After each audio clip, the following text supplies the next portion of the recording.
अरे मैं भला असत्य क्यों बोलूंगा? अभी अभी यही थे श्रीहरि। हाँ,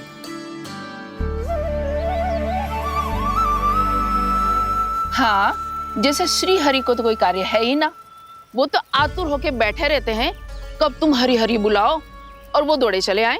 भगवान तो भक्तों के पास आने के लिए सदैव आतुर रहते हैं। बल्कि सत्य तो यह है कि भक्तों के मन में ही निवास करते हैं भगवान। भगवान तो भक्त के पास आने के लिए सदैव ही आतुर रहते हैं शंकरी मौसी। बल्कि सच्ची बात तो ये है कि भगवान हमारे मन में ही निवास करते हैं। कम से कम तू तो इसे बढ़ावा मत दे जशोदा। जब देखो जब हरि नाम की रट लगाए रहते है। हरि बोलते बोलते ऐसो बावलो होता है कि सारा कार्य भूल जाता है। 2 दिन से अपनी मटकी के लिए चक्कर काट रही हूँ। अभी तो एक चक्कर और लगाना होगा आपको। आपकी मटकी तैयार हो गई है, अभी लाता हूँ।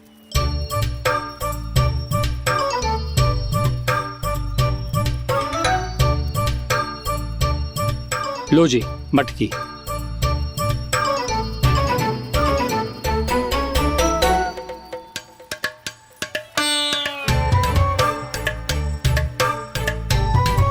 इस कच्चे मटके का क्या करूं मैं?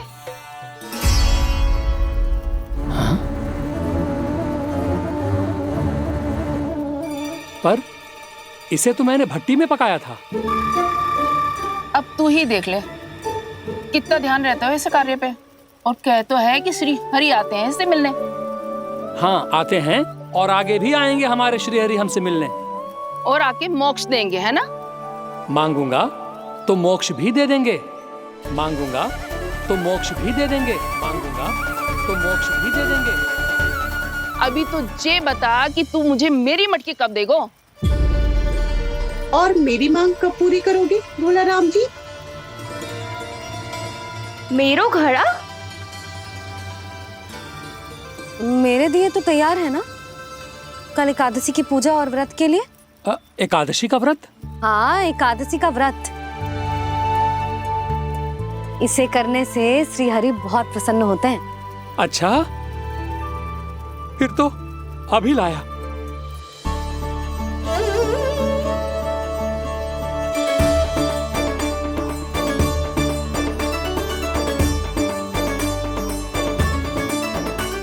लो जी आपके दिए।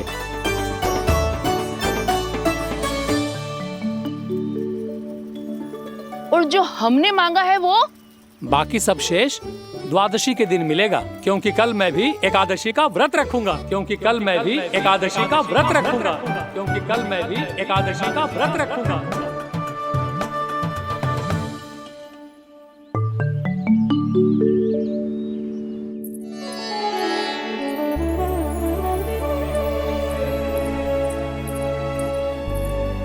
जानकी, फूलों का प्रबंध हुआ कि ना? हाँ भाभी, जे रे। सदैव विलंब कराती है। पर भाभी इस बार तो फूल समय से ही लाई थी। क्या हुआ जशोदा? अभी तो पूजा की तैयारी ना हुई? देखो ना मौसी, ये जानकी ना कुछ छूट ही जाता है इसके कारण। एकादशी की पूजा और व्रत आते ही जसोदा भाभी इतनी वग्र हो जाती है। ऐसो क्या होगा इस पूजा में?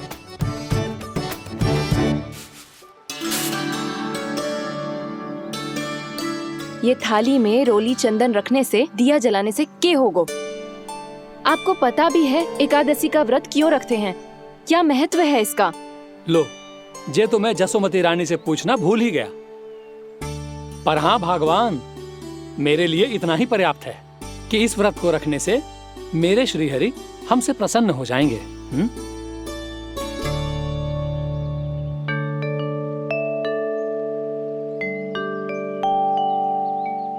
नारायण ही जाने ऐसे कैसे पूजा करते हैं जे श्री हरि की एक मूर्ति तक ना है इनके पास।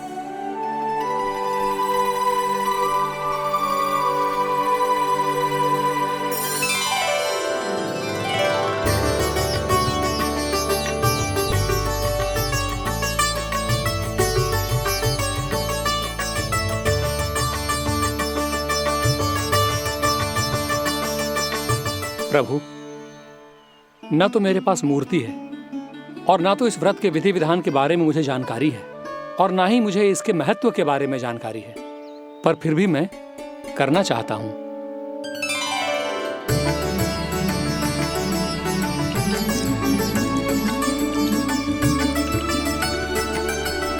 इसीलिए मैं दृढ़ संकल्प लेता हूं,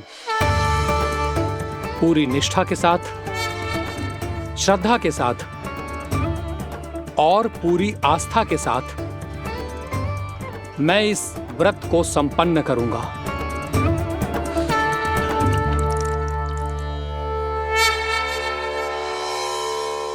हम संकल्प लेते हैं कि एकादशी के व्रत को पूरी निष्ठा के साथ संपन्न करेंगे।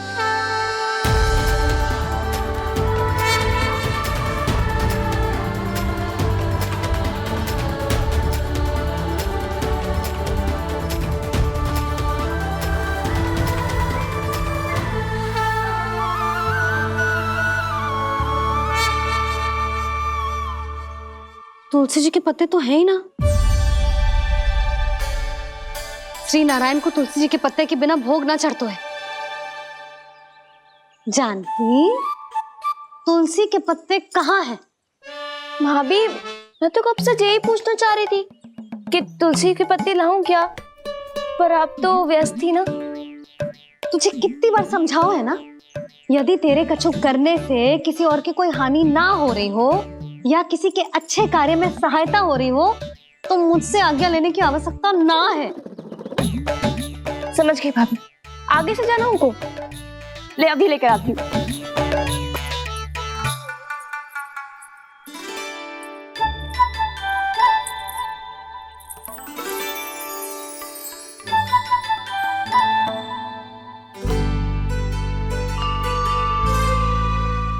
ताऊ, आपने पहले ये व्रत करो है? आपको इसका महत्व पता है? भाभी चलो। जानकी, तुमने ये व्रत करो है? फिर तुमको इसका महत्व पता है? सुमति जी, आपको पता है इसका महत्व? कान्हा, क्यों तंग कर रहे हो सबको? मैया, सबने करो ये व्रत, मुझे भी करना है।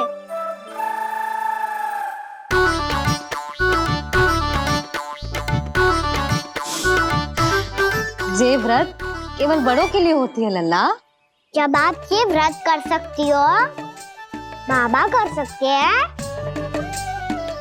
ये सारी गोपियां कर सकते हैं, वो भी कर सकते हैं, तो मैं क्यों ना कर सकता?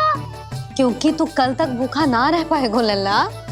जब भक्त रह सकते हैं, फिर मैं क्यों नहीं रह सकता? मेरा अर्थ है कि नारायण के भक्त मैया। मैया, मान जाओ ना, मुझे करने दो ना ये व्रत। अपनी लल्ला पे आप विश्वास ना है आपको? विश्वास है। अच्छा ठीक है, तू भी कर ले।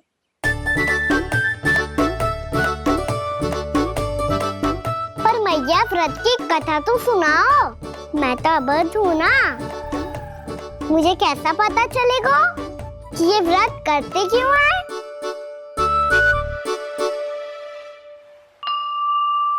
प्रभु, मुझ अबोध को कैसे पता चलेगा कि इस व्रत का क्या विधि विधान होता है और क्यों रखा जाता है और इसका महत्व क्या होता है? मुझे तो आप ही बता सकते हैं प्रभु। जब व्रत कर रहे हैं तब उसका महत्व भी पता होना चाहिए ना। बताओ ना मैया, क्यों रखते एकादशी का व्रत? इसके लिए तो तुझे एकादशी की कथा सुननी होगी। सुनेगो ना?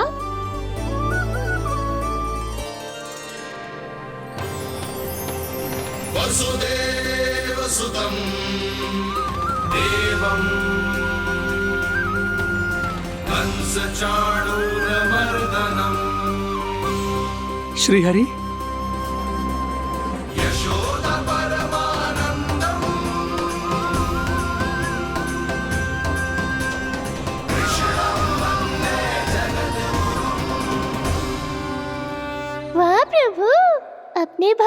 एकादशी व्रत का महत्व समझाने का अच्छा उपाय खोज निकाला है आपने।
अब सब जन एकादशी के व्रत की कथा ध्यान से सुनना, तभी जे व्रत पूरा माना जाएगा।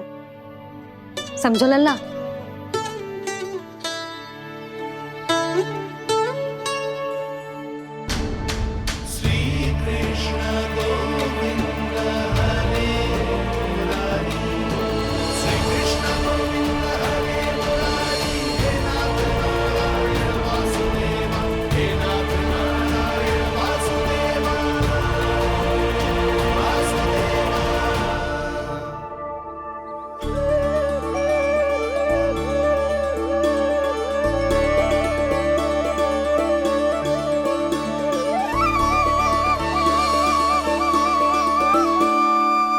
सतयुग में चंद्रावती नाम के नगर में मूरा नाम का एक असुर राज्य करता था।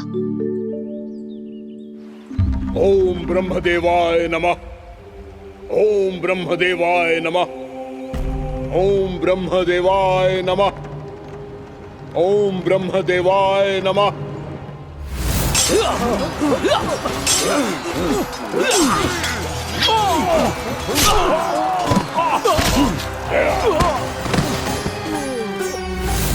ओम ब्रह्मदेवाय नमः। ओम ब्रह्मदेवाय नमः। जब उसने देवताओं के हाथों असुरों की पराजय देखी, तब वो वरदान पाने के उद्देश्य से ब्रह्मा जी की तपस्या करने चला गया।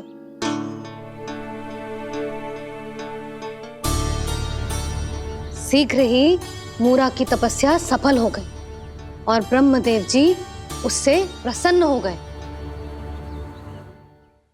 ओम ब्रह्मदेवाय नमः। ओम ब्रह्मदेवाय नमः। ओम ब्रह्मदेवाय नमः। ओम ब्रह्मदेवाय नमः। ओम ब्रह्मदेवाय नमः। ओम ब्रह्मदेवाय नमः। ओम ब्रह्मदेवाय नमः। ओम ब्रह्मदेवाय नमः। ओम ब्रह्मदेवाय नमः। मूरा, प्रणाम ब्रह्मदेव। तुम्हारी तपस्या सफल हुई। बोलो, तुम्हें क्या वर चाहिए? सृष्टि के रचयिता ब्रह्मदेव, कृपया मुझे ऐसा वरदान दीजिए जिसकी सहायता से मैं त्रिलोकी विजयी बन जाऊं और कोई देवता मुझे पराजित ना कर सके। यहां तक कि देवताओं के रक्षक, सृष्टि के संचालक भगवान श्री विष्णु के लिए भी मैं अपराजय रहूं। तथास्तु, तथास्तु, तथास्तु। प्रणाम ब्रह्मदेव।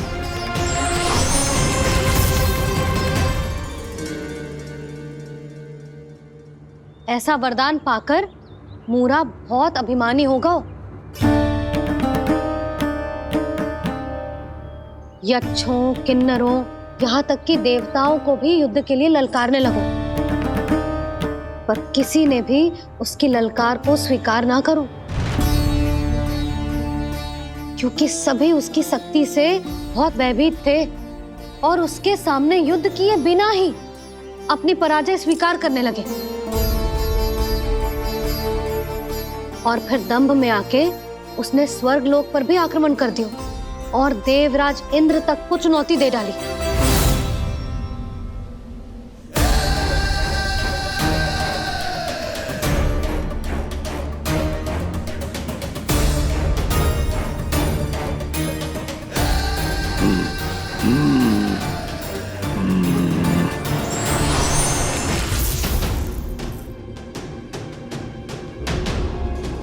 मैं प्रतीक्षा कर रहा हूं देवराज, क्या उत्तर है तुम्हारा? मुझसे युद्ध करोगे या फिर बिना लड़े ही पराजय स्वीकार कर मेरे अधीन हो जाओगे और सौंप दोगे मुझे अपना ये स्वर्ग लोक? सारी शक्ति तुम्हारे मुख में है या कुछ बाहुबल भी है तुम्हारे पास? मैं तुम्हारी चुनौती स्वीकार करता हूं मूरा, मैं तुम्हारी चुनौती स्वीकार करता हूं मूरा।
खैरिए देवगण, असुर राज मुरा को ब्रह्मदेव का आशीर्वाद प्राप्त है।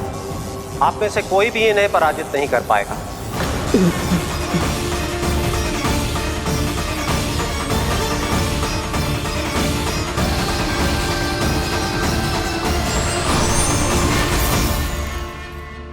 एक अवसर और देता हूं देवराज, युद्ध या अधीनता,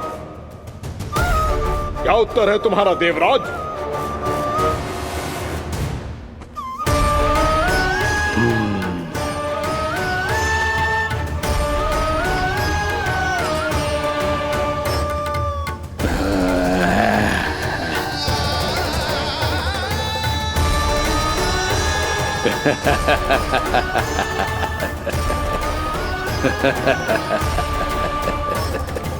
इंद्र और सभी देवताओं ने मूरा के आतंक में आके उससे भयभीत होके अपना सिंहासन छोड़ दियो।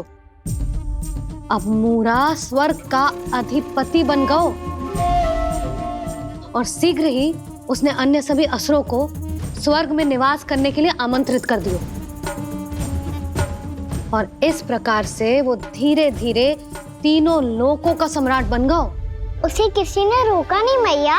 ना लल्ला, इतना साहस किसी में था ही ना। और फिर ये निश्चित करने के लिए कि भविष्य में किसी और असुर की मृत्यु ना हो, वो यमराज पे भी विजय प्राप्त करने के लिए यमलोक की ओर प्रस्थान कर दियो। वो तो अपने आप को और सभी असुरों को अमर बनाना चाहता था। पर देवता और यमराज भी उसकी ये योजना समझ गए थे। इसीलिए उसके आने से पहले ही सारे देवताओं ने श्री नारायण से सहायता के लिए गुहार लगाई। अब केवल आप ही कुछ कर सकते हैं प्रभु। अभी तो मूरा केवल त्रिलोक का स्वामी है, और यदि उसने यमलोक भी जीत लिया तो वो जीवन को ही नियंत्रित नहीं करेगा प्रभु, वो मृत्यु का भी स्वामी हो जाएगा। ऐसे में पहले सृष्टि का संतुलन तो नष्ट होगा प्रभु, और फिर स्वयं सृष्टि ही नष्ट हो जाएगी। ऐसा नहीं होगा यमदेव, नियति ऐसा होने ही नहीं देगी। विधि रचेगी खेल और मैं बनूंगा माध्यम। असुर राज मुरा का सामना मैं करूंगा। बस आप मुझे चुनौती देने के लिए उसे तैयार कर लीजिए, चाहे उसके लिए आपको साम दाम दंड भेद कोई भी उपाय क्यों ना अपनाना पड़े।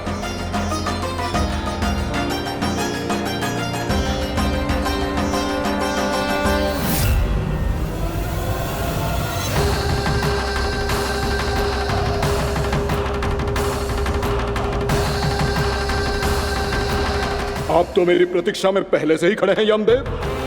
तब तो आपने मेरी चुनौती के बारे में भी सुना ही होगा। कहिए, क्या उत्तर है आपका? मेरा स्वागत करके अपना राज्य त्यागेंगे या मेरा सामना करके अपने प्राण? असुर राज मुरा का सामना मैं करूंगा। बस आप मुझे चुनौती देने के लिए उसे तैयार कर लीजिए, चाहे उसके लिए आपको साम दाम दंड भेद कोई भी उपाय क्यों ना अपनाना पड़े।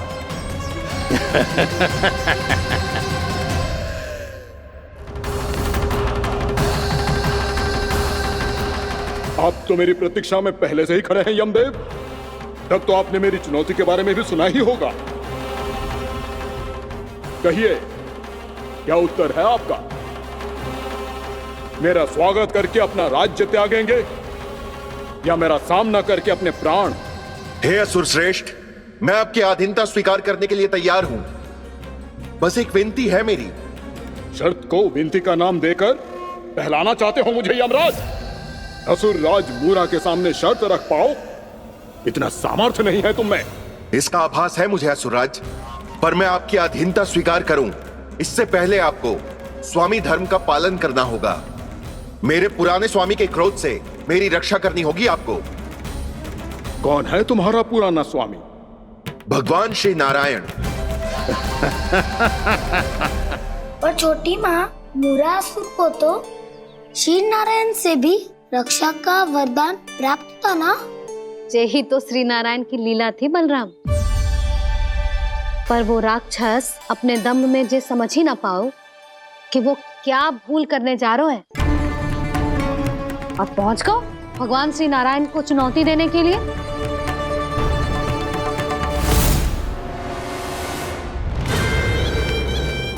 वहीं ठहर जाओ असुर राज मुरा।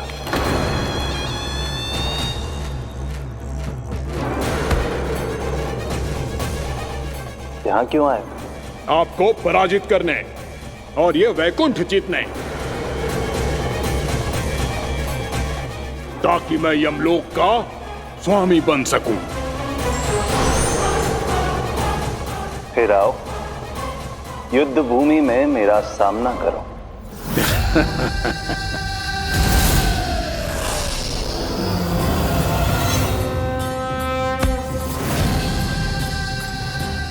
ये नहीं जानते कि इनसे ना हारने का वरदान तो मैं पहले ही प्राप्त कर चुका हूं।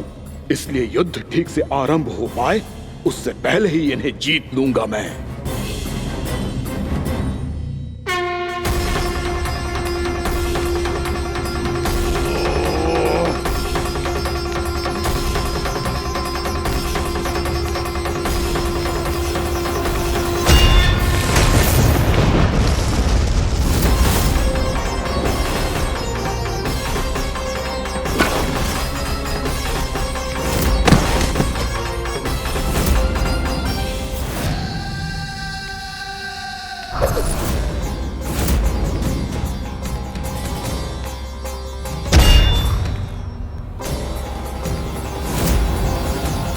और इस प्रकार जे युद्ध वर्षों वर्षों तक चलता रहो। दोनों योद्धा पूरे ब्रह्मांड में अनेक अस्त्रों शस्त्रों के साथ युद्ध करते रहे।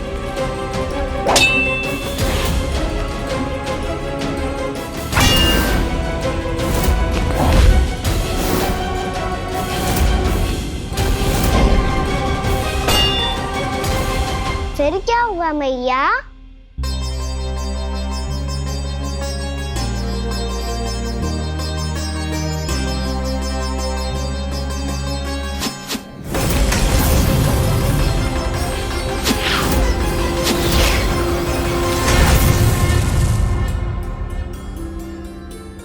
उस युद्ध को कभी समाप्त हुआ हो, पर कैसे? शीघ्र ही वो राक्षस थक गौ लल्ला।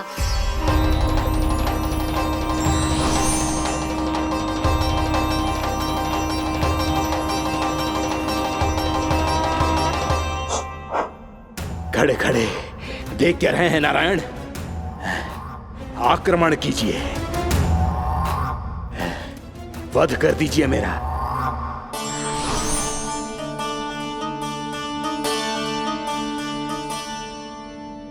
मैं तुम्हारी वीरता से प्रभावित हूं,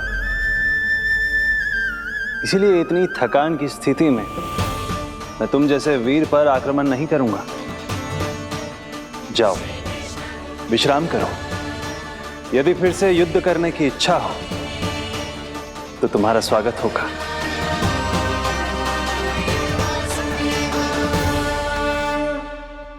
जे कह के श्री नारायण बद्रिका आश्रम चले गए और वहां हिमवत नाम की एक कंदरा में ध्यान लगा के बैठ गए। उधर वो राक्षस विश्राम करने लगो। अनेकों दिन बीत गए और अब वो राक्षस मूरा फिर से स्वस्थ होके बलवान हो गया था। उसने अपनी सारी शक्ति फिर से प्राप्त कर ली थी। श्री नारायण ने उस पर दया करी थी, पर वो फिर से श्री नारायण को छलने को तैयार होगा।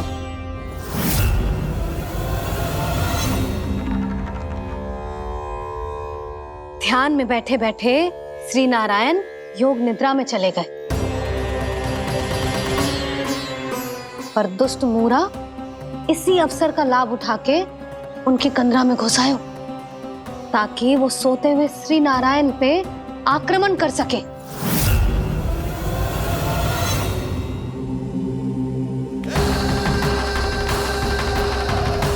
आज इस लंबे युद्ध को जीतकर अपने इस अंतिम शत्रु का भी अंत कर दूंगा मैं।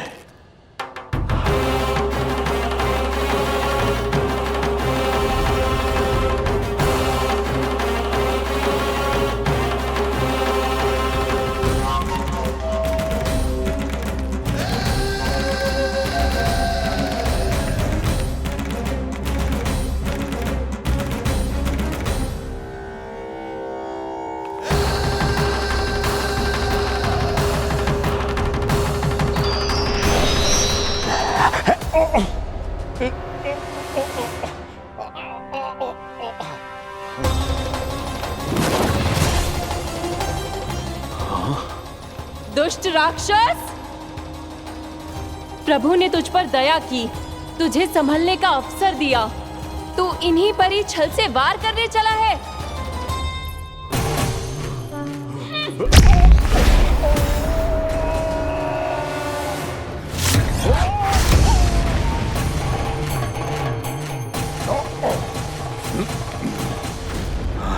मैं अजय हूँ, मुझे कोई पराजित नहीं कर सकता। ब्रह्मा का वरदान है मुझे। तूने नारायण से अपराजय होने का वरदान मांगा था मूर्ख, उनकी शक्ति से नहीं। ध्यान से देख, मैं तेरी मृत्यु हूँ, मृत्यु।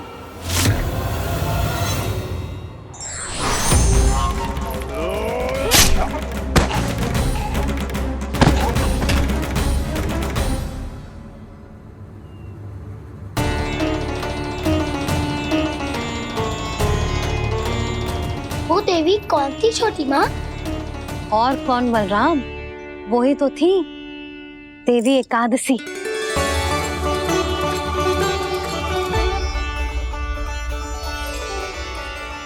मुझे क्षमा कीजिए प्रभु, आपकी आज्ञा के बिना ही युद्ध करके आपके शत्रु को मृत्यु के घाट उतार दिया। क्षमा नहीं, आपकी तो प्रशंसा होनी चाहिए देवी। असुर राज को मारकर आपने सभी देवताओं को मुक्त करवाया है। इस पापी के अहंकार से तीनों लोकों की रक्षा की है आपने।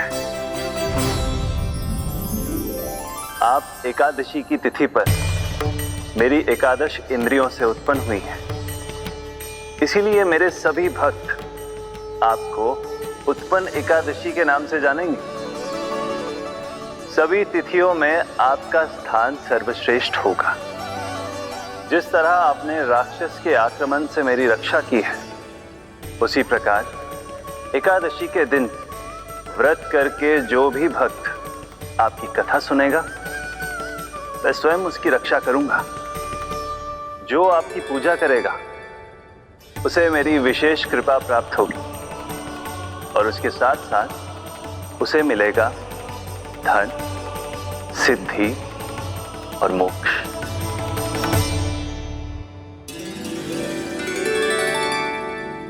इसीलिए आज के दिन व्रत रखने का बहुत अधिक महत्व होता है।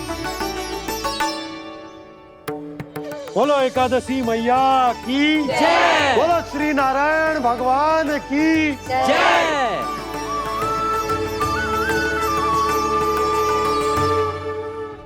प्रभु की कृपा से एकादशी का महत्व भी पता चल गो और मेरा व्रत भी सफल होगा। अभी नहीं भूला राम, एकादशी का व्रत पूरी तरह तभी सफल होता है जब द्वादशी के दिन उसे पूरा किया जाता है।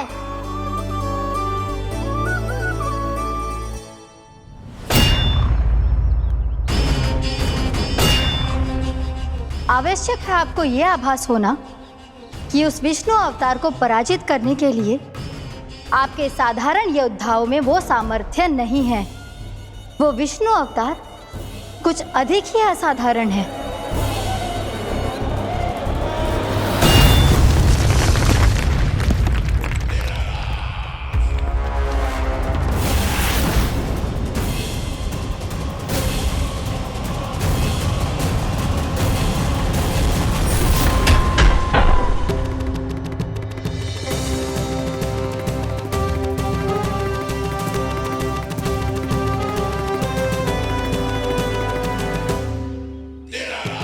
अब मैं दिखाऊंगा उस विष्णु अवतार को असाधारण शत्रु क्या होता है।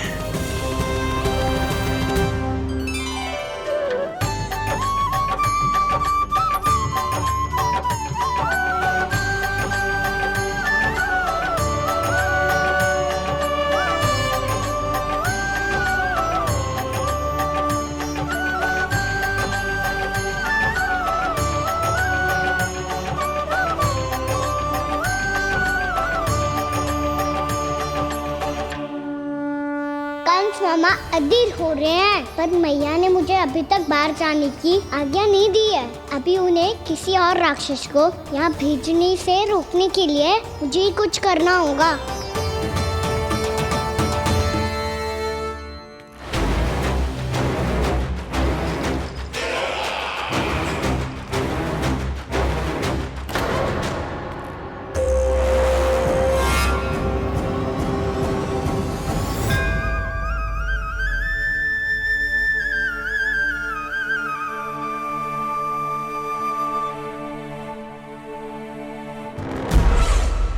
कौन हो तुम?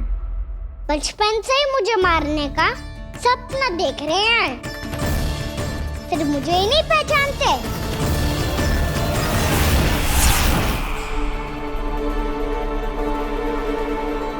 बचपन से विष्णु अवतार। कोई गाना बुलाता है तो कोई मुरलीधर पुकारता है, कोई माखन चोर कहता है, कोई कहता है चिच्चोर। पर विष्णु अवतार इस नाम से तो बस आप ही मुझे बुलाते हो मामा जी। इतना साहस, ये तो यहाँ आ गया है।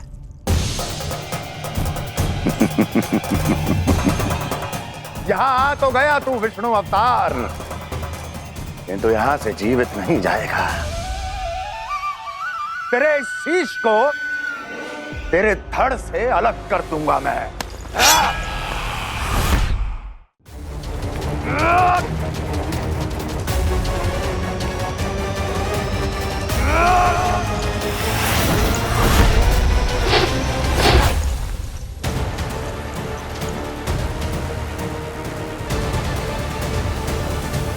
वहाँ कहाँ देख रहे हो मामा जी? मैं तैयार हूँ।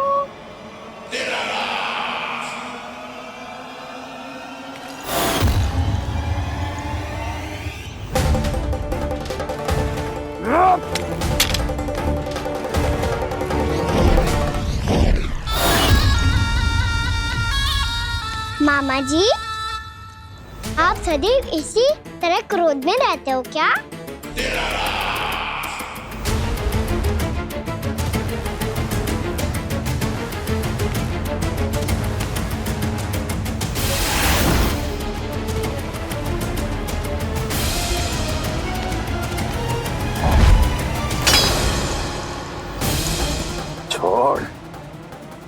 मेरी तलवार को।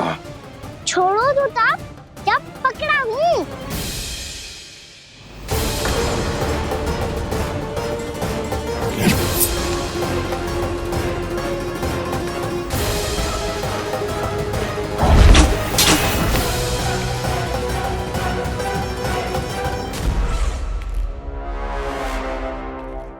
मामा जी,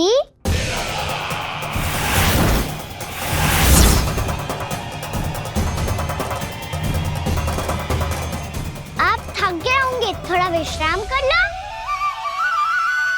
आपका तो पता नहीं, मैं अवश्य थक गया हूँ।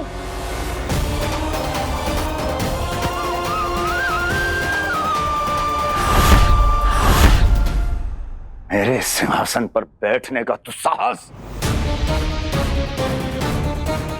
अभी तो बस अभ्यास कर रहा था मामा जी। भविष्य में मुझे तो बैठना है यहाँ। आपने बल प्रयोग करके से अपने पिताजी से छीना था। मैं आपसे छीन लूंगा। जो छल और बल से लिया जाए वो अधिक समय तक टिकता नहीं है मामा जी।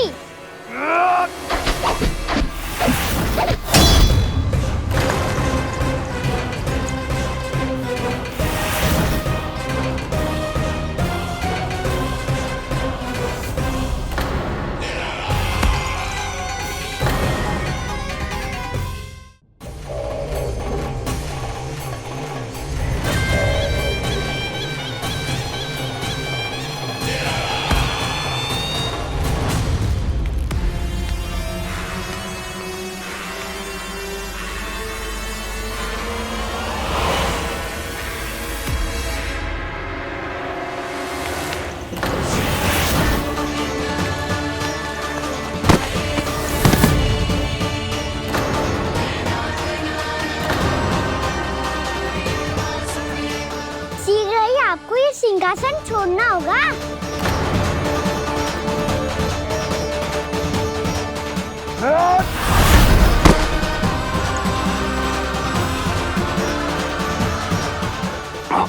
वो मेरा सिंहासन छीनना चाहता है। वो आ रहा है, वो आ रहा है। सैनिकों!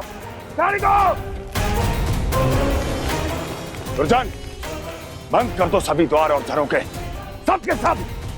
इसकी हर संभावना पर इतना कड़ा पहरा बिठा दो कि ना तो कोई महल के भीतर आ सके, ना कोई बाहर जा सके। मुझे महल की चप्पे चप्पे की सूचना चाहिए। जाओ।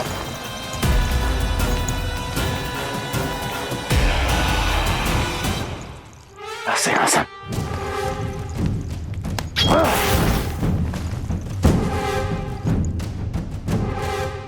अब आ, दुष्ट मायावी, ए छलिया विष्णु अवतार, मैं कंस तेरी प्रतीक्षा कर रहा हूँ। देखता हूँ मेरे सिंहासन पर कैसे बैठता है तू। मुझे तो बस कुछ समय चाहिए था, वो मिल गया। अब करते रहिए आप प्रतीक्षा।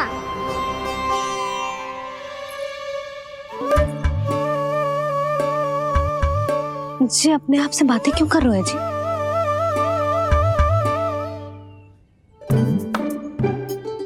आप मुस्कुरा क्यों रहे हो?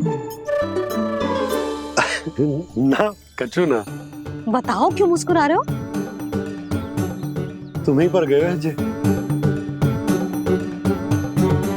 जब तुम व्रत करती हो तो तुम भी ऐसा ही करती हो। इसी प्रकार भूख अधिक लगने पर अपना ध्यान भटकाने के लिए स्वयं से ही बड़बड़ाती रहती। होगा। आपको तो बस मेरा उपहास उड़ाने के लिए बहाना चाहिए।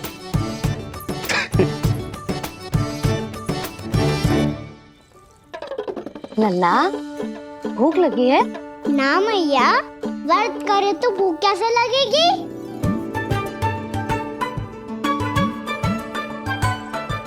यदि लगी हो तो छोटे बालकों को थोड़ी बहुत भूल चूक क्षमा होती है। कछु ना तो फल तो तू खा ही सकते है। अब तो पूरे नियम और विधि विधान से व्रत तोड़ूंगा। कल द्वादशी के सुबह मुहूर्त के अनुसार। ठीक।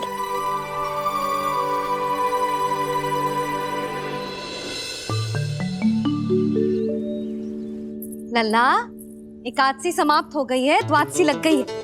अब तू व्रत तोड़ सकता है, भोजन कर ले। ले।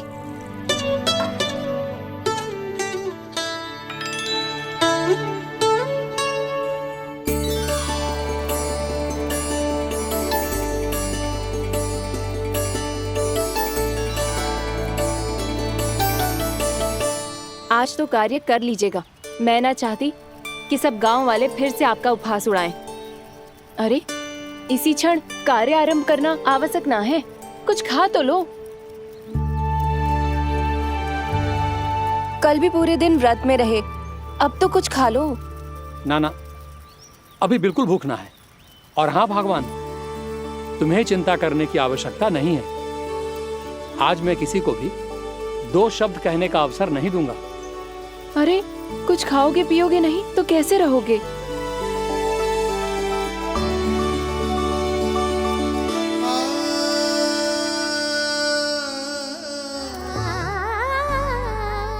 ठहर, मैं तेरे लिए मट्ठा लेके आती हूँ।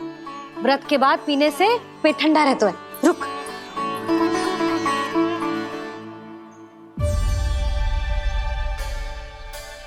भक्तों ने अभी तक व्रत नहीं तोड़ा है, मैं कैसे तोड़ लूं? भूख कहाँ से होगी? श्री हरि नाम से पेट तो भर लेते हो। श्री हरि श्री हरि श्री हरि।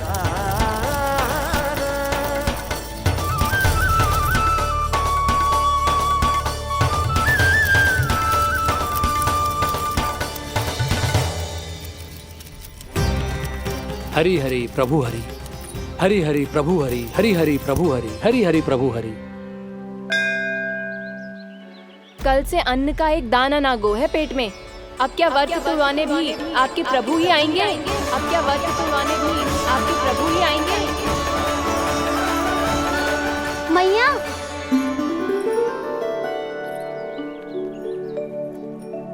मैया पहले व्रत तोड़ के कच्चू खा तो लो। अभी ना, लौट के आने के बाद। हाँ,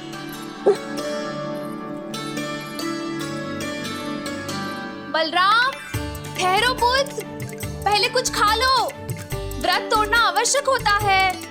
मैया ने एकादशी का महत्व बताया। लगता है मुझे सबको द्वादशी पर व्रत तोड़ने समाप्त करने का महत्व बताना होगा। हरि हरि हरि हरि हरि, मेरे हरि।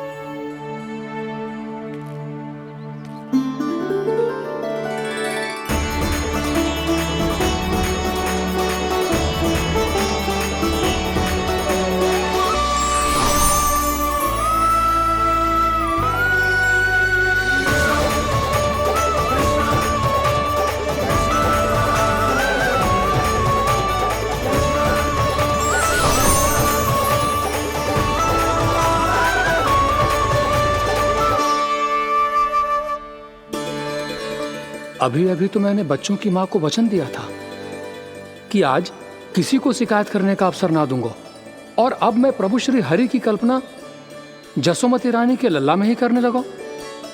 ना ना, ये ठीक ना है।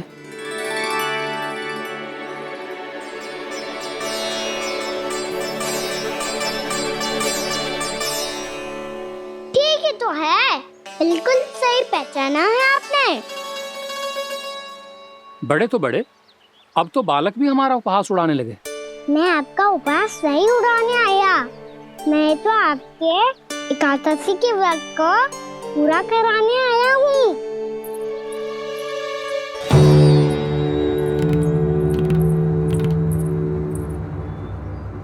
कान्हा,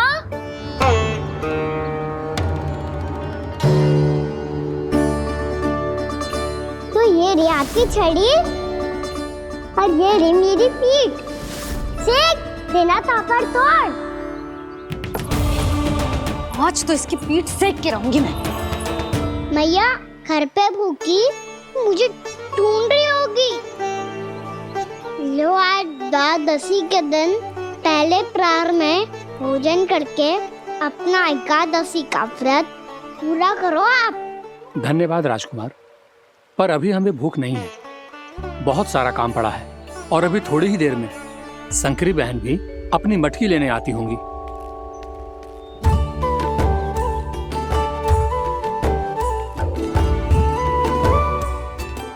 पर मैं आपका व्रत पूरा कराए बिना नहीं जा सकता।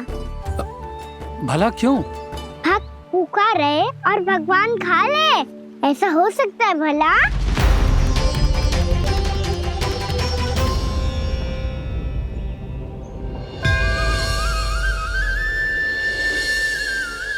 ये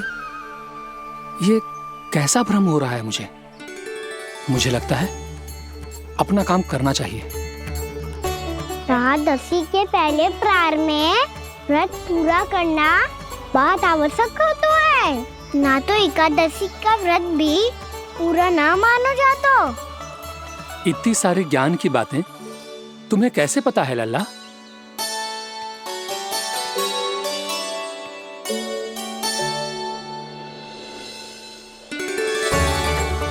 जैसे एकादशी की कथा होती है, वैसे द्वादशी की महिमा भी एक बहुत महत्वपूर्ण कथा है।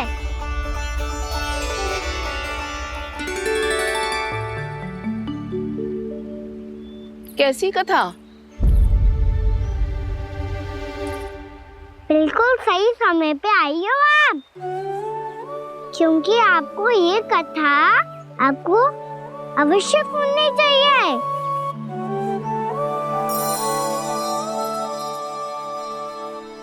मुझे क्यों? पहले सुन तो लियो, फिर स्वयं ही पता चल जाएगा।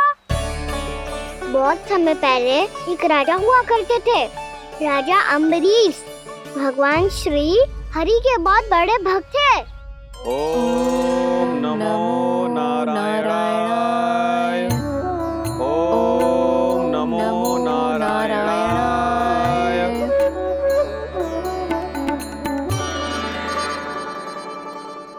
नेक पुण्य के काम करते थे वो।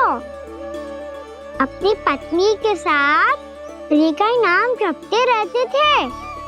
उन्होंने 12 माह एकादशी का व्रत करो निर्जल पास किया, और जब उनकी 12वीं एकादशी का व्रत द्वादशी के दिन तोड़ने का समय हुआ, तभी महर्षि दुर्वासा अपनी 100 शिष्यों के साथ उनके महल में पधारे। प्रणाम स्वीकार करें महर्षि। आप जैसे महान ऋषि मेरे राज्यसभा में आए, वो भी ऐसे अवसर पर जब मैं और मेरी पत्नी निरंतर 12 एकादशियों के बाद अंतिम एकादशी का व्रत तोड़ेंगे। इससे बड़े सौभाग्य की क्या बात हो सकती है हमारे लिए? आज आपके साथ साथ मेरा और मेरे शिष्यों का एकादशी व्रत भी पूरा होगा। संभव है प्रभु की इच्छा यही हो कि हम सब अपना व्रत एक साथ तोड़ें। ये तो अत्यधिक प्रसन्नता की बात है महर्षि। तो फिर ठीक है, हम सब यात्रा से थके हैं। व्रत तोड़ने से पहले हम स्नान करना चाहते हैं। जैसी आपकी इच्छा महर्षि। जब तक आप लोग लौटेंगे तब तक आपके सारे प्रबंध यहाँ हो चुके होंगे।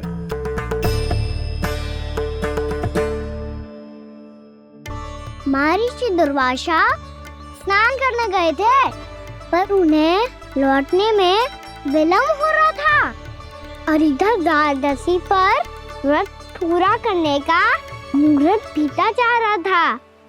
महाराज अम्बरीश बड़ी विरगता के साथ महर्षि दुर्वासा के लौटने की प्रतीक्षा कर रहे थे।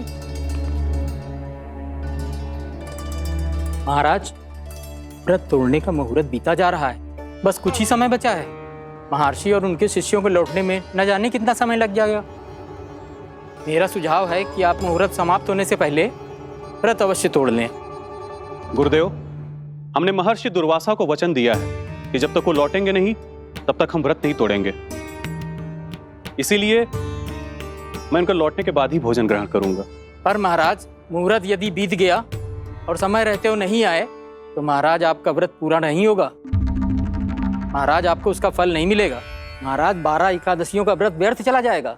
किंतु गुरुदेव, यदि मैंने भोजन कर लिया तो ये तो अतिथियों का अपमान होगा। आप उचित कह रहे हैं महाराज। भोजन के लिए उनकी प्रतीक्षा अवश्य कीजिए महाराज, पर मुहूर्त रहते हुए एक तुलसी का पत्ता और जल ग्रहण कर लीजिए। इससे आपका व्रत भी पूरा हो जाएगा और अतिथि का मान भी रह जाएगा। आपका सुझाव अच्छा है गुरुदेव।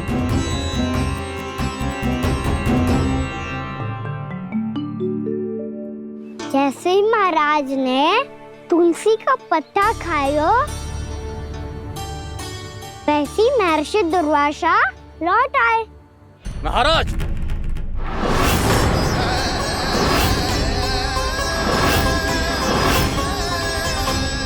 महाराज को उपास तोड़ते देखते बहुत क्रोधित हो गए।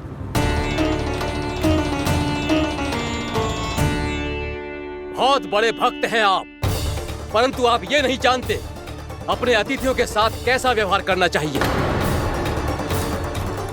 आपने हमें साथ भोजन करने का वचन दिया था, पर अपना व्रत क्यों तोड़ा आपने? महर्षि, मैंने भोजन नहीं ग्रहण किया।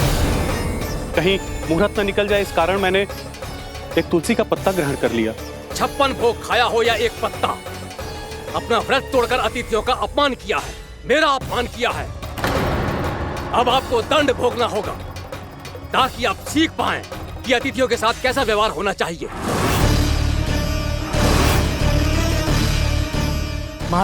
महर्षि, आप जो भी दंड मुझे देंगे मुझे स्वीकार है, किंतु आप क्रोधित मत होइए।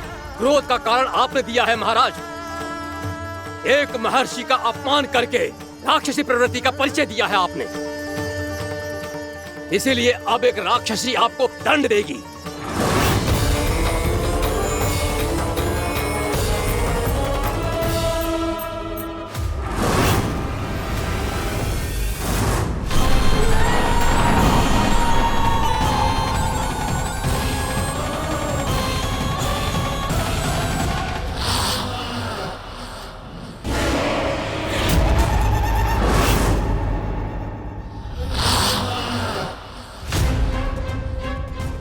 हे प्रभु, यदि मैंने सच में महर्षि का अपमान करने की भूल की हो तो मैं उसका परिणाम भोगने के लिए प्रस्तुत हूं। ओम नमो नारायणाय, ओम नमो नारायणाय नमः। महर्षि दुर्वासा को यह आभास ही नहीं था कि महाराज अम्बरीश ने उनका अपमान नहीं किया था, फिर भी उसे अपमान मान के वो श्री नारायण के भक्त पे संदेह कर रहे थे। मैंने भी तो भोला राम की भक्ति पे संदेह किया था। हे नारायण, ये क्या पाप हो गया मुझसे? संदेह किसी अपमान से कम ना हो तो, और भगवान सब सह सकते हैं, पर उनके प्रिय भक्तों का अपमान सहन ना कर सकते, इसीलिए उन्होंने हस्तक्षेप करने का निर्णय लिया।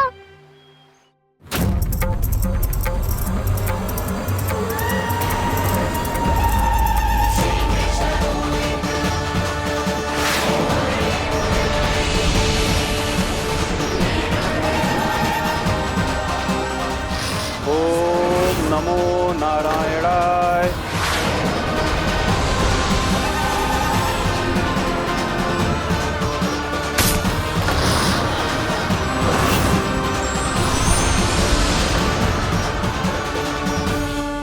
और फिर भगवान का वो सुदर्शन चक्र महर्षि दुर्वासा के पीछे पड़ गया।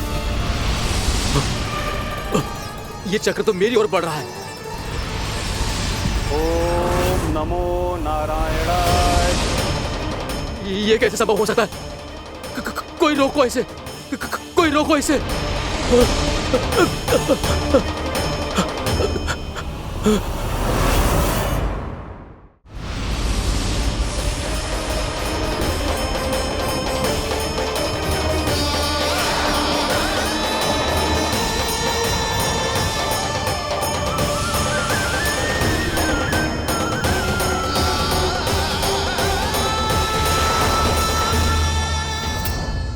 चक्र से अपने प्राण जैसे तैसे बचाते बचाते महर्षि दुर्वासा ब्रह्मा लोग जहाँ पहुँचे। ब्रह्मदेव रक्षा कीजिए, ब्रह्मदेव सहायता कीजिए, मुझे बचाइए ब्रह्मदेव, रक्षा कीजिए। ये सुदर्शन चक्र मेरे प्राणों के पीछे पड़ गया है, मुझे बचाइए ब्रह्मदेव, मुझे बचाइए। महर्षि, मैं चाहकर भी आपकी सहायता नहीं कर सकता। ऐसी स्थिति में यदि कोई कुछ कर सकते हैं तो वो हैं सुदर्शन चक्र के स्वामी विष्णु, क्योंकि सृष्टि में केवल वही है जो इसे नियंत्रित कर सकते हैं। वो ही इसे वापस लौटने का आदेश देकर आपके प्राणों पर छाए हुए संकट को दूर कर सकते हैं। किंतु हां, मैं सुदर्शन चक्र से इतना अवश्य कहूंगा कि जब तक आप विष्णु लोक में पहुंच नहीं जाते, वो आपको किसी भी प्रकार की हानि ना पहुंचाए। आपका बहुत बहुत धन्यवाद, आपकी सदा ही जय हो।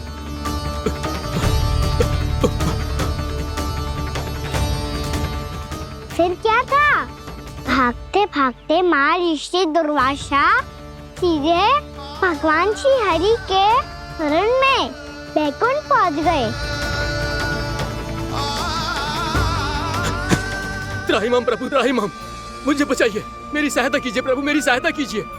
मैं आपके इस चक्र और ऊर्जा से नहीं भाग सकता प्रभु, कृपया करके अपने सुदर्शन को रोकिए, इसे वापस लीजिए प्रभु। यह असंभव है महर्षि। एक बार सुदर्शन चक्र मेरे हाथों से छूट जाए तो अपना उद्देश्य पूरा किए बिना, मेरे भक्तों की रक्षा किए बिना वापस नहीं लौटता। कोई तो उपाय होगा प्रभु, कृपया करके मेरे प्राण बचाइए प्रभु। मैं सुदर्शन की ऊर्जा से जलकर भस्म नहीं होना चाहता प्रभु।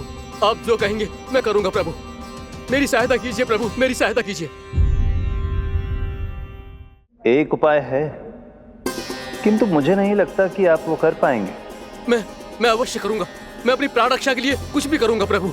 आपने मेरे भक्त राजा अम्बरीश को भक्ति का कर्तव्य निभाने के लिए अपमानित और दंडित किया है महर्षि, पर भक्त की रक्षा करना भगवान का कर्तव्य है। इसलिए यदि आप भक्त राजा अम्बरीश के पास जाकर क्षमा याचना करें और यदि वो आपको क्षमा कर दे तो ही ये चक्र आपके प्राण लिए बिना लौट सकता है।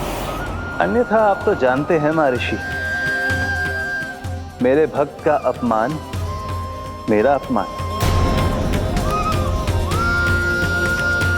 भक्त का अपमान भगवान के अपमान से कम ना हो तो है। महर्षि दुर्वासा को भी ये बात समझ आई और फिर उन्होंने महाराज अम्बरीश से क्षमा याचना की। महाराज महाराज महाराज महाराज महाराज, मुझे क्षमा करें महाराज, मुझसे बहुत बड़ी भूल हो गई महाराज, मुझसे बहुत बड़ी भूल हो गई महाराज। महर्षि, आप हमारे चरण छुए ये उचित नहीं। महाराज, महाराज अम्बरीश, आप नारायण के सच्चे भक्त हैं। मैंने आपको अपमानित किया, दंडित करने का प्रयास किया महाराज। इस अपराध के लिए मुझे क्षमा कीजिए महाराज, और इस सुदर्शन चक्र से मेरे प्राण बचाइए महाराज।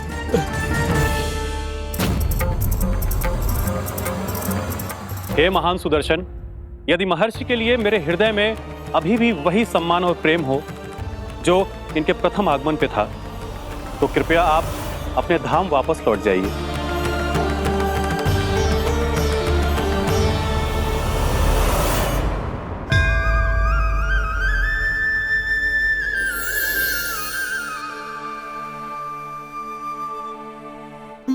आपका बहुत बहुत धन्यवाद महाराज अम्बरीश।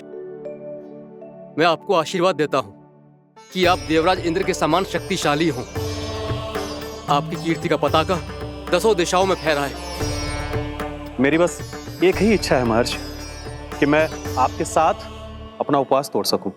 अवश्य महाराज, हम सब भोजन आपके साथ करेंगे और अपने आप को नारायण की सेवा में अर्पित करके व्रत को पूरा करेंगे, क्योंकि आज जो यहाँ हुआ है उससे सिद्ध हो चुका है कि एकादशी व्रत का फल द्वादशी की सुबह भोजन करने से ही प्राप्त होता है। इस कथा से हमें पता चलता है कि सभी को द्वादशी के सुबह हर पेट भोजन करके एकादशी का व्रत पूरा करना चाहिए। और दूसरी बात, भगवान की सच्ची भक्ति अपमान कभी ना करना चाहिए। उनके साथ सदैव प्रेम से व्यवहार करना चाहिए। यही भगवान को सबसे अधिक प्रिय है। भैया भोला राम, मैंने भी श्री हरि पे तुम्हारे विश्वास का उपहास उड़ाया था, मुझे क्षमा कर दो। ना ना, आप क्षमा मांगकर मुझे लज्जित मत करो, आप तो मेरी बहन जैसी हैं। जब महर्षि दुर्वासा जैसे महान ऋषि को भी प्रभु के भक्त से क्षमा मांगनी पड़ी, तो मैं तो बहुत ही तुच्छ हूँ। मुझे आपकी किसी भी बात का बुरा ना लगा। पर पता है प्रभु को कौन सी बात कब बुरा रखता है? कौन सी बात? जब उनका भक्त भूखा रहे, हमें भी अपना व्रत पूरा ना करे। और जैसा कि आप सभी ने अभी कथा से सीखो है, एकादशी के व्रत को द्वादशी की सुबह अवश्य पूरा करना चाहिए। अब आप जाओ, अपना व्रत पूरा करो।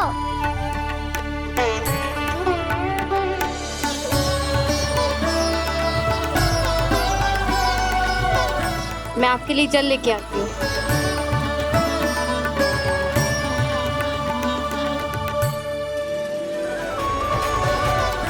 मैं आपके लिए जल लेके आती हूँ।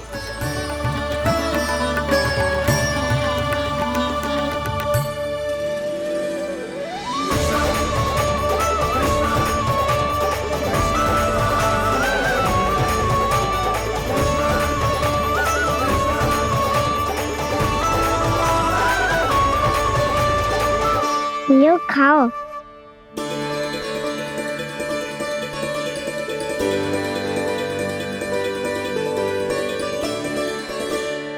कान्हा,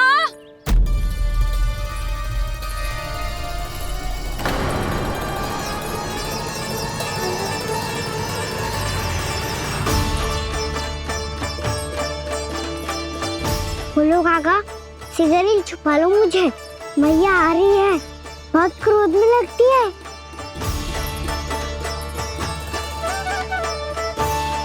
आज तो बहुत दंड मिलेगा।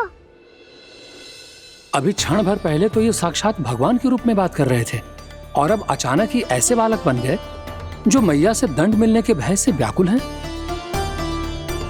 बोला काका, किस सोच में पड़ गए? सिगरेट छुपा लो मुझे।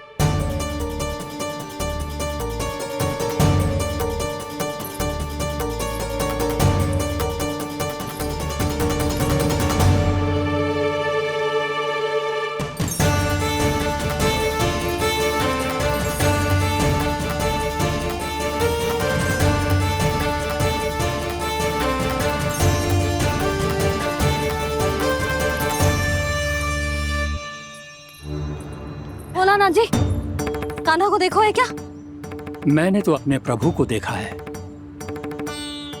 मैं अपने लल्ला को ढूंढ रही हूँ, उसे देखो है आपने? वही तो मैं भी कह रहा हूँ जसोदा रानी, मैंने सिर्फ और सिर्फ अपने प्रभु को देखा है। ये तो अब भी अपनी भक्ति में ही खोया हुआ है, इससे पूछ के कछु लाभ ना है, मुझे ही ढूंढना पड़ेगा।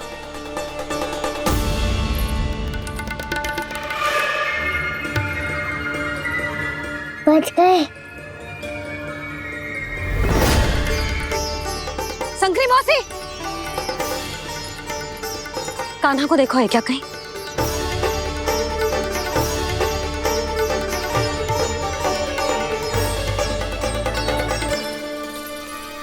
बोला काका, मुझे सिगरेट निकालो ना यहाँ से, भैया फिर से इधर ही आ रही है। सब कहते थे श्री हरि मेरे घर ना आ सकते, देखो आज प्रभु आ गए, उन्होंने अपने हाथ से मेरा व्रत पूरा कराया। हाँ, आते हैं और आगे भी आएंगे हमारे श्री हरि हमसे मिलने, और आके मोक्ष देंगे, है ना?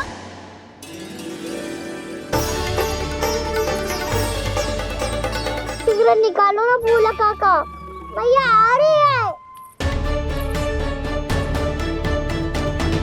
मैं ना निकालूं? क्यों? मेरा अर्थ है मैं निकालूंगा, अवश्य निकालूंगा, पर तब तक नहीं निकालूंगा जब तक आप मेरी सारी बातें मान नहीं लेते हैं। कौन सी बात? प्रभु, मुझे मोक्ष प्रदान कर दीजिए प्रभु। तथास्तु। ना ना ना ना प्रभु, मेरे साथ साथ मेरे परिवार को भी मोक्ष दे दीजिए। तथास्तु।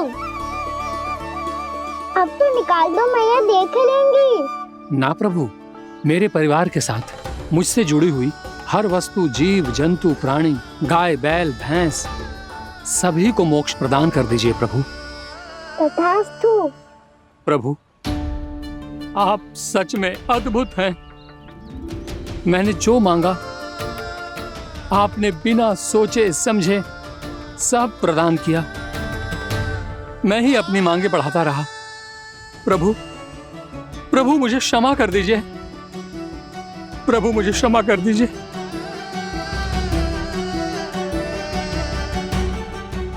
आइए प्रभु।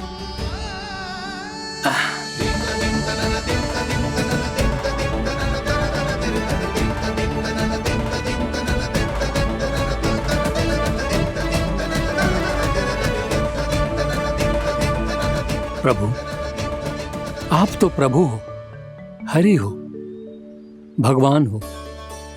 आप चाहते तो इस मटके से स्वयं निकलकर बाहर आ सकते थे, फिर मेरी आपने हर इच्छा क्यों पूरी की?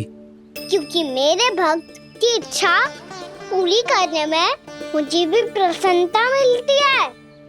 ना तो मैं अपने भक्तों का अपमान सह सकता हूँ और ना ही उनकी इच्छा अधूरी रहने दे सकता हूँ।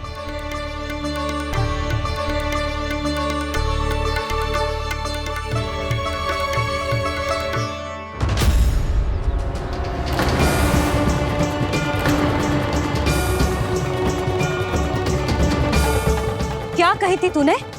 हाँ, कि तू फिर से छल ना करेगा। फिर मुझे बिना बताए घर से बाहर कैसे निकलो? क्षमा करना मैया, पर जो आपने सिखाया था मैंने तो उसी का ही पालन करो है। फिर से चतुराई कर रहे हो है ना? हाँ, आप ही ने तो कही थी ना, यदि कछु करने से किसी को हानि ना पहुंच रही हो या फिर किसी अच्छे कार्य में सहायता हो रही हो तो आज्ञा लेने की आवश्यकता ना होती। यदि तेरे कछु करने से किसी और की कोई हानि ना हो रही हो या किसी के अच्छे कार्य में सहायता हो रही हो तो मुझसे आज्ञा लेने की आवश्यकता ना है। तो किस अच्छे कार्य के लिए आया है यहाँ? एकादशी के सुबह एकादशी का व्रत खोल के भोजन करा जाता है। ये बात ना तो भोला काका को पता थी, ना शंकरी मासी को और ना ही किसी और को। और तुझे पता थी? हाँ, मेरी मैया ने बहुत अच्छे से सिखाया है मुझे। जैसे कल तूने एकादशी कथा सुनाई थी ना, आज वैसे ही तेरे लल्ला ने सबको द्वादशी कथा सुनाई है। सच्ची यशोदा रानी जी, इसने तो हमारी आंखें ही खोल दी। और भाभी, सच तो ये है कि मुझे भी ना पता था कि ये इतना बड़ा ज्ञानी है और इतना अधिक समझदार।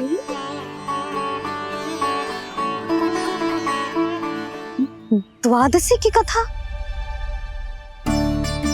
वो तो मैंने इसे कभी सुना ही ना है। फिर इसे कैसे पता थी? रानी जी, जो स्वयं भगवान हैं, भला उन्हें कैसे कुछ नहीं पता होगा। मैंने तो इन्हें पहचान लिया, और हाँ, आप सब लोग भी इन्हें अपने अंतर मन की आंखों से देखिए। हो सकता है इन्हें पहचान पाएं। ये कोई और नहीं है, श्री नारायण है, मेरे श्री हरि, मेरे प्रभु। जय श्री हरि।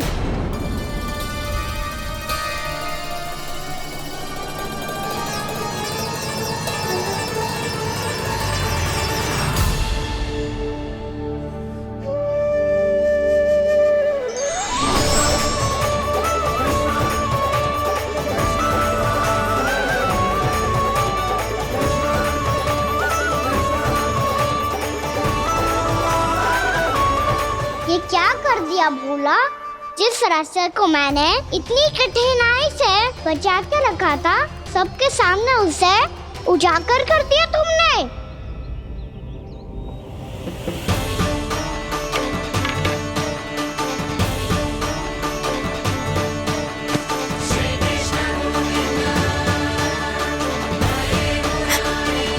नारायण,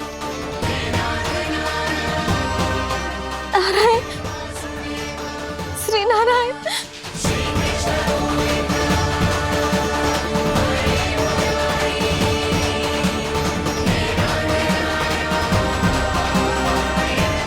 श्री नारायण।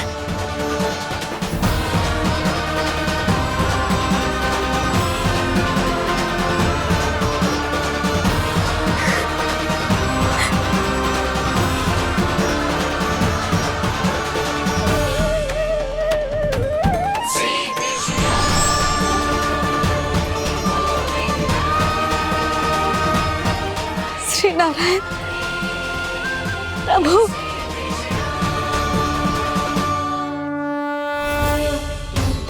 जिस रास्ते को इतने जत्न से संभाल के रखा था, आज वो सबके सामने खुल गया। और तो और मेरा भेद मैया को भी पता चल गया बाबा। सब कहते रहे पर मैंने एक न मानी। सबने कही थी कि आप भगवान हैं, पर मैं मूर्ख आपको पहचान ही ना पाई। कितनी अभागी हूं मैं।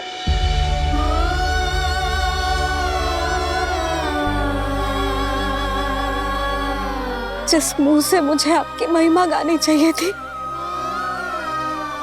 उसी मुंह से मैंने आपको डांटो है।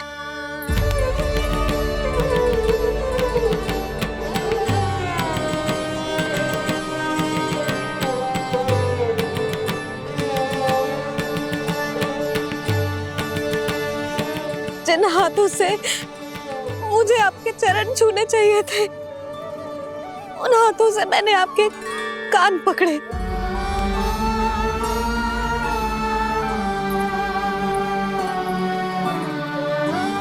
मुझे तो आपकी सेवा करनी चाहिए थी प्रभु, और मैंने आपको दंड दियो,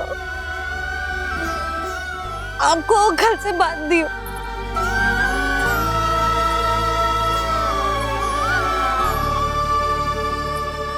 बावली हो गई थी प्रभु।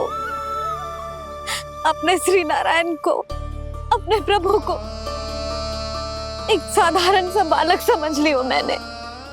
मैं आपके लिए भगवान नहीं हूँ मैया, साधारण बालक ही हूँ, बस आपका लल्ला। बुद्धि भ्रष्ट हो गई थी, भूल पर भूल करती चली गई। आज भी आपके पीछे पीछे छड़ी लेकर दौड़ी चली आई।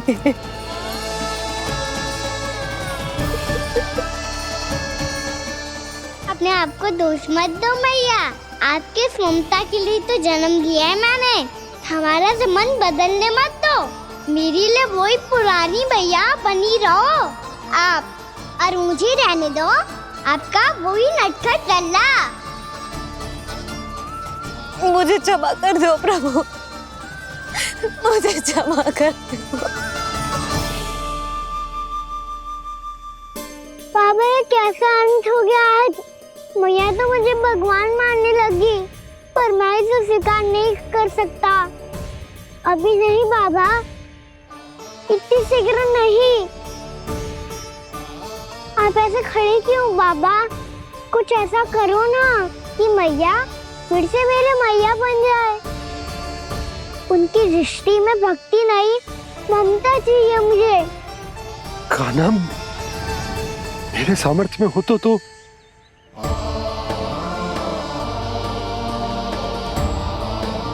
दाऊ, आप तो बड़े भाई हो, अपने छोटे भाई की सहायता करो ना, जिससे मैया सब कुछ भूल जाए। मैं क्या कर सकता हूँ कान्हा? कोई तो सहायता करो मेरी।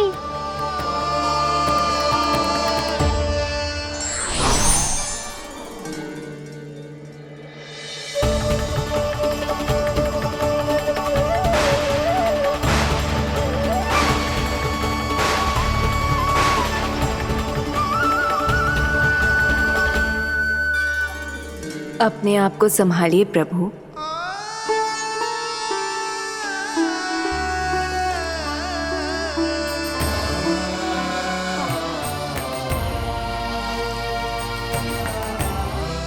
देखो ये क्या हो गया, भैया को सब पता चल गया। अभी तो मुझे मैया की ममता का शौक पूरी तरह मिला ही नहीं था। योग माया,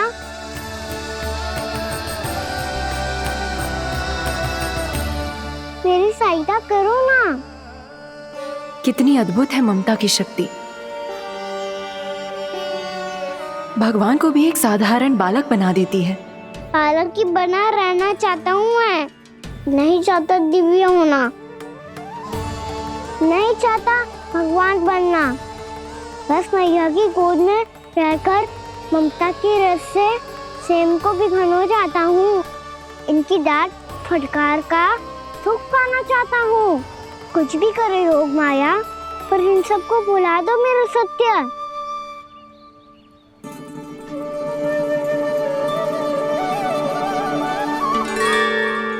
पर इन्हें तो मोक्ष का वरदान मिल गया है प्रभु,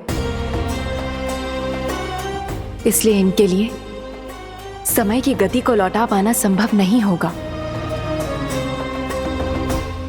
प्रभु, अब मुझे ये सब भूलने की कोई आवश्यकता नहीं है। मुझसे जो त्रुटि हुई है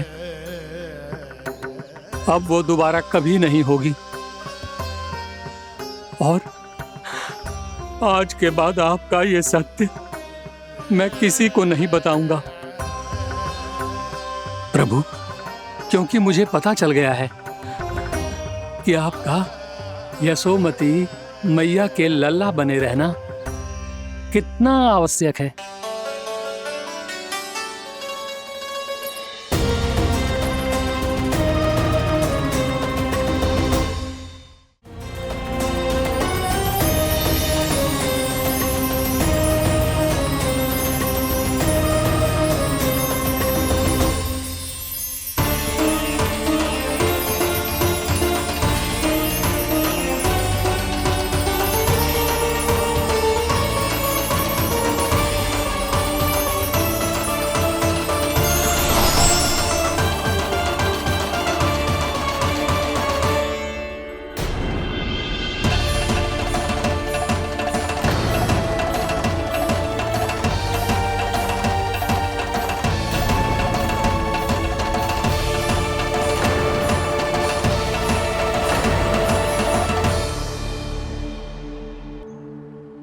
मैया आपकी छड़ी। पहले चुपके से भाग जातो है, फिर स्वयं ही छड़ी भी पकड़ा रो है? नटखट कहीं का। हंसी आ रही है? अरे किस बात पे इतनी हंसी आ रही है रे? हाँ?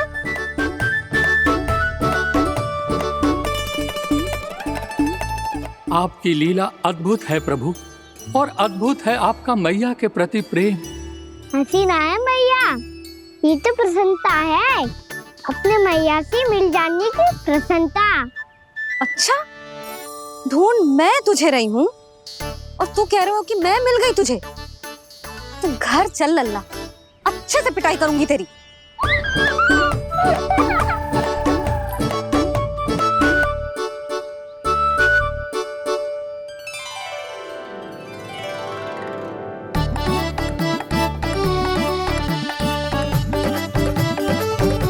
पिटाई से गाल लाल होंगे ना तेरे, तब हंसी बंद होगी तेरी।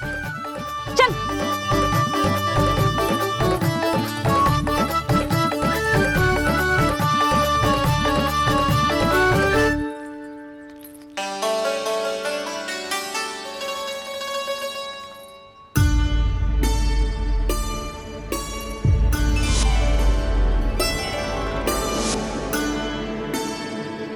लगता है भैया की और चतन स्मृति वापस आ रही है।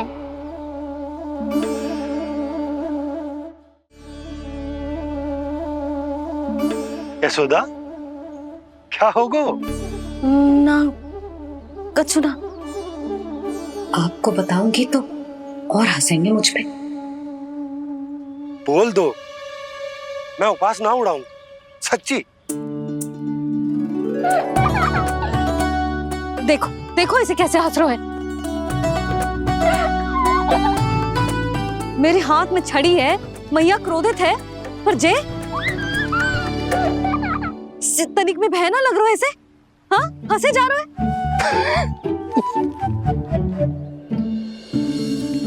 दोनों बाबा लल्ला एक जैसे हो। चल तू, चल चल। दाऊ, आप तो बड़े भाई हो, अपने छोटे भाई की सहायता करो ना, जिससे मैया सब कुछ भूल जाए। सुबल, तू कच्चू खा क्यों ना रहो है? व्रत ही करना था तो बलराम के जैसे कल कर ले। तो कल तो एकादशी भी थी। कान्हा के बिना कछु करने का मेरा मन ही ना कर। तो बात तो सच्ची है, उसके बिना गोचारण भी ऐसा लगता है जैसे कितना भारी कार्य है, व्यवस्था में करना पड़ता है। सही कह रहे हो तुम दोनों। मैं तो गोपालक भी इसलिए बना था ताकि कान्हा के संग खेलने को मिल जाए। बलराम तो हमारा सगा कम और मुख्य अधिक है।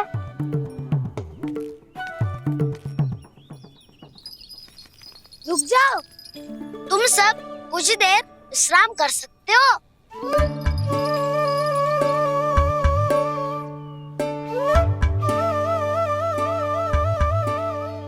तू बोल। ना मैं ना बोलूंगा, तुम दोनों ही बोलो। और तुम सबका सखा पहले हूँ और टोली का मुखिया बाद में, इसलिए घबराने की आवश्यकता नहीं है। जो भी बात है बिना हिचक बता सकते हो मुझे। तो फिर कुछ ऐसा करो ना कि कान्हा फिर से हमारे साथ गोचारण करने के लिए आने लगे।